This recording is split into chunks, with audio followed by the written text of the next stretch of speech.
Hello, students, and welcome to this session of our English class. मी मानसी स्वागत करते आपल्या आजच्या या सेशनमध्ये. आज आपण जे आपला चॅप्टर चाललाय द अनसिंकेबल शिप याचा नेक्स्ट पार्ट वाचूया आणि बघू की कशा प्रकारे आईसबर्ग शी जी आहे ती शिप तो जहाज जो आहे टकरावला आणि त्याच्यानंतर काय झालं कसं झालं. चला वाचूया द अनसिंकेबल शिप. सो आतापर्यंत आपण वाचलं की कशा प्रकारे जी टायटॅनिक होती ती किती भव्य एक शिपचं निर्माण केला गेला होता आणि सगळ्यांना खात्री होती की या शिपला कधीच काही होणार नाही आणि सगळे त्यात सेफ महसूस करत होते, सेफ त्यांना फील होत होतं. आणि ज्यांनी ती शिप बनवली होती त्यांनी इतकी जास्त त्यांना खात्री होती की ती शिप एकदम चांगली आहे आणि काहीच नाही होणार, की त्यांनी त्यात लाईफ जे बोट्स असतात ते सुद्धा खूप कमी ठेवले होते. तर त्याच्यानंतर काय होतं की अचानकसे जे आहे या एका दिवशी 14 तारखेला रात्री जे आहे एक आईसबर्ग येतं आणि आईसबर्गच्या कोण्याला ती शिप टकरावून जाते. हालाकी कॅप्टन स्मिथ जे असतात ते खूप प्रयत्न करतात की ती शिप वळून जाय, पण ती वळू नाही पावत. आणि जे आहे आईस जी आहे ती येऊन जाते आणि पाणी येऊन जातं त्या शिपवरती. आता ह्याच्यानंतर काय होतं, captain Smith and his crew could not stop the water flooding through the ship. तर कॅप्टन स्मिथ जे असतात आणि त्यांची जी क्रू क्रू म्हणजे काय, जितकेही मेंबर्स असतात शिपचे, जे लोक जहाज चालवण्यामध्ये कोणत्या ना कोणत्या प्रकारे मदत करतात ते क्रू असतं. तर त्यांचा क्रू आणि कॅप्टन स्मिथ जे आहे ते लोक पाणीला water flooding through the ship जे आत येण्याशी रोखू नाही पावले. They knew the Titanic was in great danger. तर आता त्या लोकांना सगळ्यांना कळलं होतं की टायटॅनिक जी आहे ती आता फार मोठ्या खतऱ्यामध्ये आहे. The unsinkable ship was sinking. तर जी द इनसिंकेबल शिप होती, जी की न बुडणारी जहाज होता, तो आता बुडत होता. At 12:15 a.m., Captain Smith sent urgent messages on the ship's radio asking for help.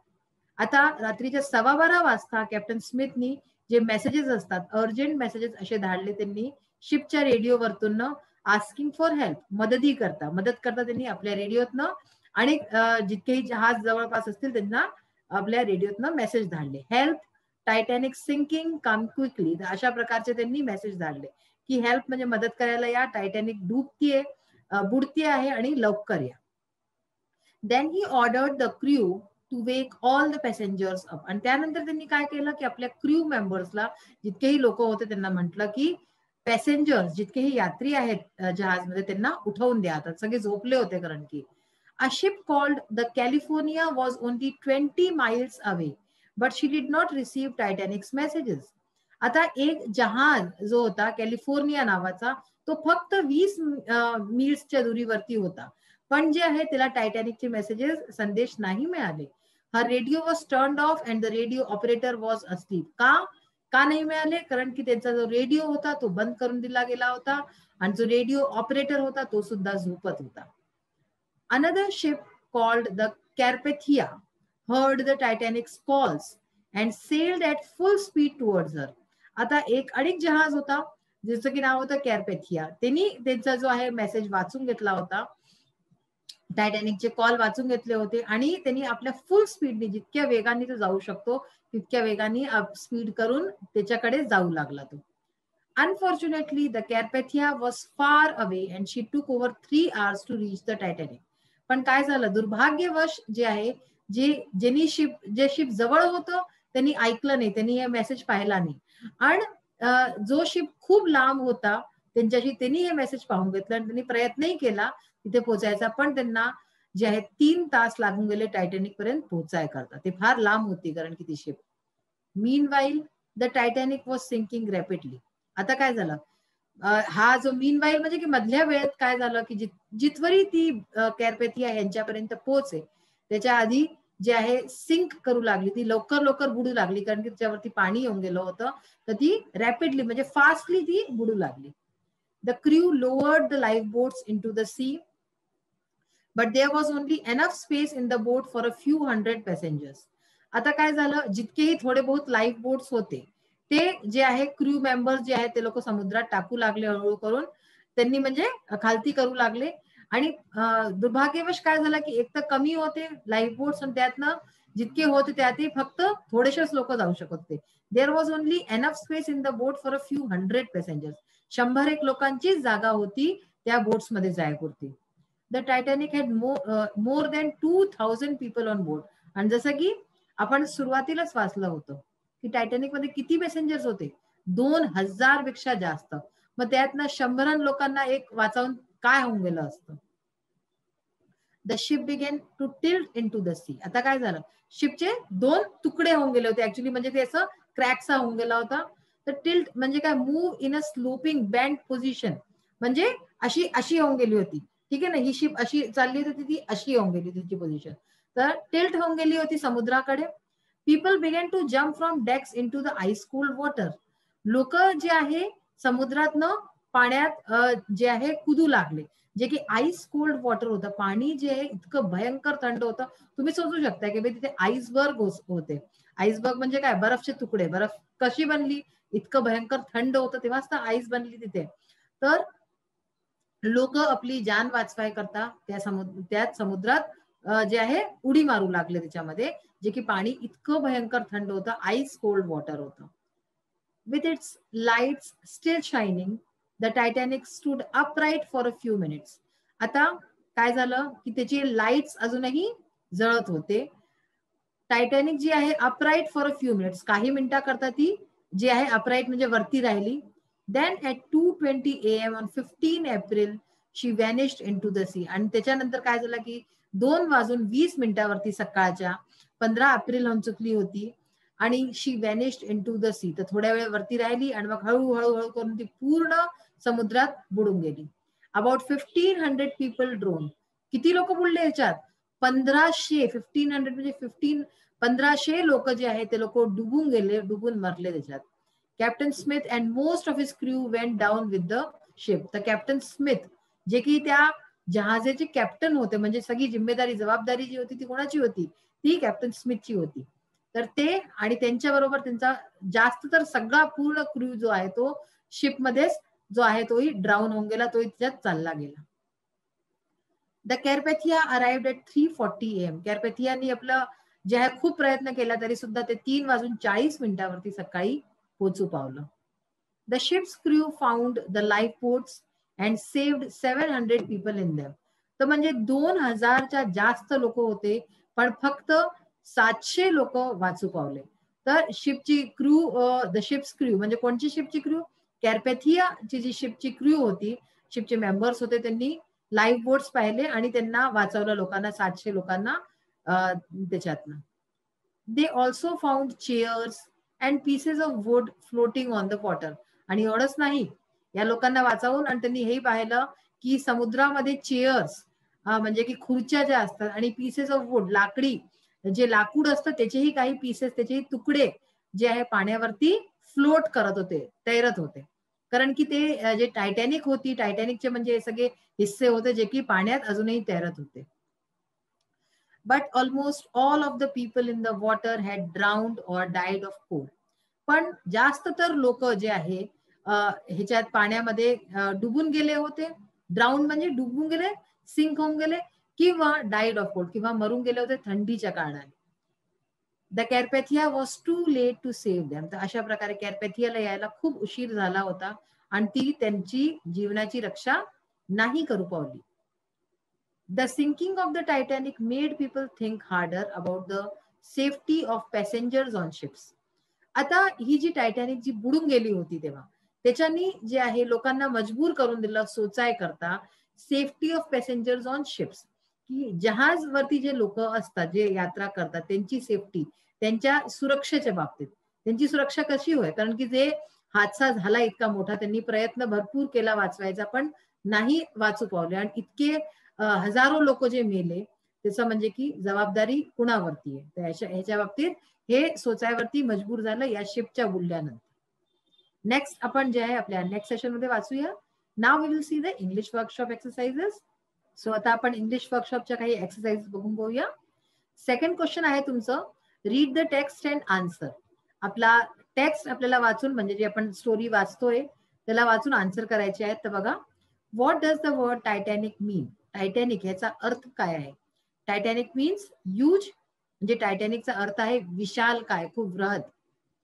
How many passengers did Titanic carry. Titanic मध्ये किती पॅसेंजर्स होते. टायटॅनिक कॅरीड मोर दॅन 2000 पॅसेंजर्स. तर 2000च्या वरती यात्रीगण त्याच्यात होते. Y were the passengers on Titanic proud? Titanic मध्ये बसलेले जे पॅसेंजर्स होते, जे यात्री होते, त्यांना खूप अभिमान वाटत होता. तर त्यांना असा प्राऊड का फील झाला? द पॅसेंजर्स ऑन टायटॅनिक वर प्राऊड बिकॉज दे वर travelling in the best ship in the world. तर टायटॅनिक मध्ये बसलेले जे यात्री होते त्यांना खूप प्राऊड फील होत होतं, त्यांना अभिमान वाटत होता, कारण की ते लोक जे आहे पूर्ण विश्वाच्या सगळ्यात बेस्ट जी शिप होती, सगळ्यात सर्वोत्तम जहाजमध्ये यात्रा करत होते, म्हणून त्यांना खूप अभिमान वाटत होता. Why did people call Titanic and unsinkable ship? लोक जे आहे टायटॅनिकला अनसिंकेबल शिप असं का म्हणत होते, म्हणजे न बुडणारा जहाज असं का म्हणत होते? People call Titanic and unsinkable ship because they thought that it कुड नेव्हर सिंक. तर असं म्हणत होते कारण की त्यांना असं वाटत होतं की ती जी शिप आहे, तो जो जहाज आहे, तो कधीच बुडणार नाही, आणि म्हणून ते असं म्हणत होते the unsinkable ship. What did Carpathia's crew find? कॅरपॅथियाचे जे क्रू होतं, कॅरपॅथिया म्हणजे जे दुसरं जो जहाज होता, त्याला काय मिळालं? They found urgent messages of the Titanic asking for help. तर त्यांना जे आहे अर्जंट मेसेजेस मिळाले ह्याचे, या टायटॅनिकचे, आस्किंग फॉर हेल्प, हेल्पसाठी जे त्यांनी मेसेजेस धाडले तर ते मिळाले. Who was the director of the film based on the Titanic's maiden voyage? ही एक फिल्म बनली होती, तुम्हाला मी सेशनच्या सुरुवातीलाही सांगितलं होतं, टायटॅनिक वरती एक फिल्म बनली होती, टायटॅनिकच्या मेडेन व्हॉयज, म्हणजे की पहिली जी त्याची यात्रा होती त्याच्यावरती एक फिल्म बनली होती. तर त्याचं डायरेक्टर कोण होते, त्याचे निर्देशक कोण होते त्या फिल्मचे?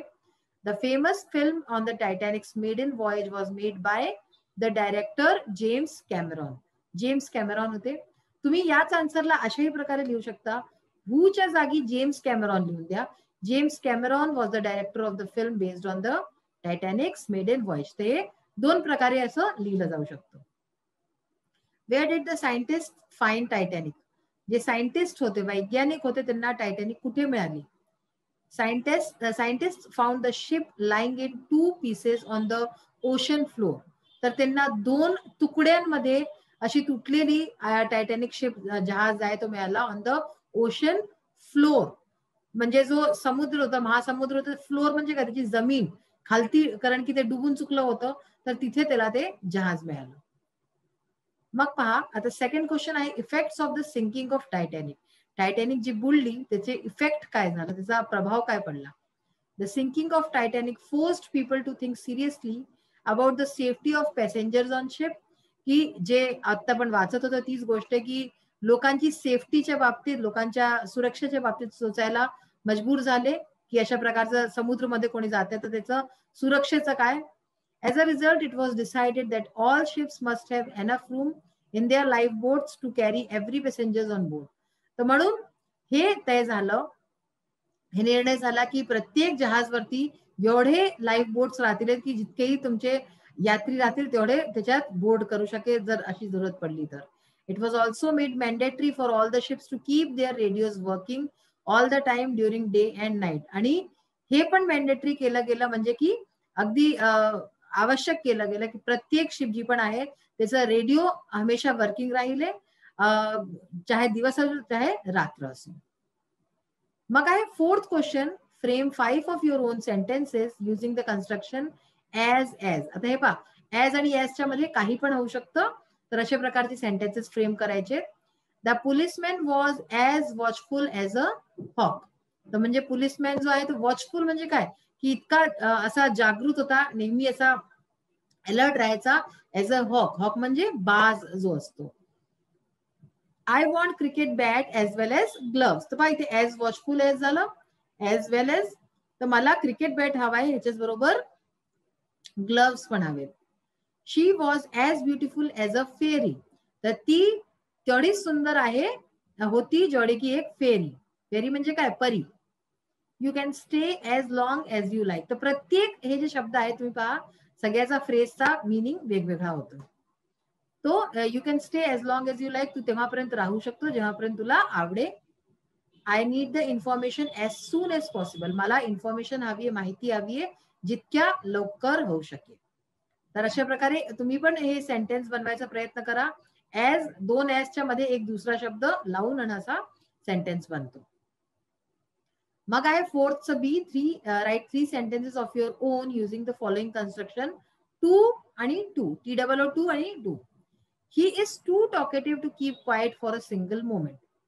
म्हणजे काय झालं की तो खूप जास्त टॉकेटिव्ह म्हणजे काय, बोलणारा आहे की तो चुप नाही राहू शकत फॉर अ सिंगल मोमेंट, 1 मिनिटही तो चुप नाही राहू शकत. Mona was too tired to work anymore. Mona खूप थकलेली आहे की ती काम नाही करू शकत आणि जास्त काही.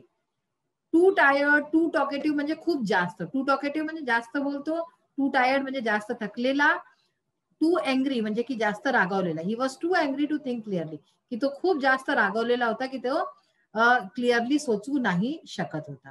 हे अशा प्रकारचे सेंटेन्स कन्स्ट्रक्शन झाले आपले टू आणि टू चे. तर आज आपण पाहिलं की किती पण मोठी शिप होती ती टायटॅनिक, किती जरी त्यांचे सुखसुविधा होते, पण तरी सुद्धा जे आहे त्यांच्या जराशा चुकीच्या कारणाने आणि इतका मोठा हादसा झाला, इतके हजार लोक गेले. तर आपल्याला याची सबक घेतलं पाहिजे की आपण कुठेही काही पण जाऊ, आपल्याला निश्चिंत नाही राहायला पाहिजे, नेहमी अलर्ट राहायला पाहिजे आणि हर गोष्टी करता तयार राहायला पाहिजे. तर आजचा सेशन इथेच फिनिश होतोय. नेक्स्ट सेशन मध्ये परत भेटूया. Till then bye, have a nice day. Thank you.